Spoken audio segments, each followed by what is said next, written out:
Hello guys, in this video I'm going to show you how to use the cutout option in CapCut, but first I wanted to tell you that don't forget to subscribe, because at 100,000 subscribers I'm going to show you my whole YouTube revenue statistics and growth strategy, how you can make money online. So let's jump into it. First, open the app. Now you have to select one of your projects, or you can start a new one if you click on that plus icon.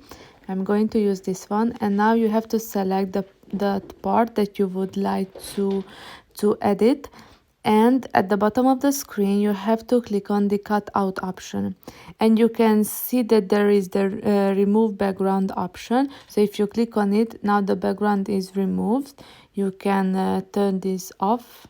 You can recover the background if you do not like how it did it, and you can customize it as well.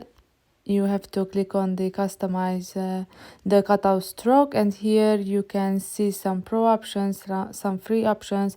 You can select the color, the size, the distance, and so on. And I'm going to show you that how you can do it manually. So I recovered the background, and now if you go back, you can see the customized cutout option.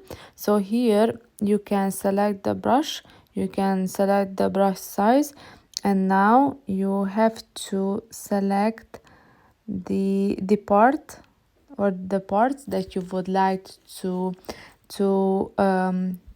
remain, but the rest will be deleted. So this is how it looks, and this is how you can cut out parts or remove background in CapCut. I hope this video was helpful for you. If it was, please consider subscribing, and see you in the next one. Bye bye.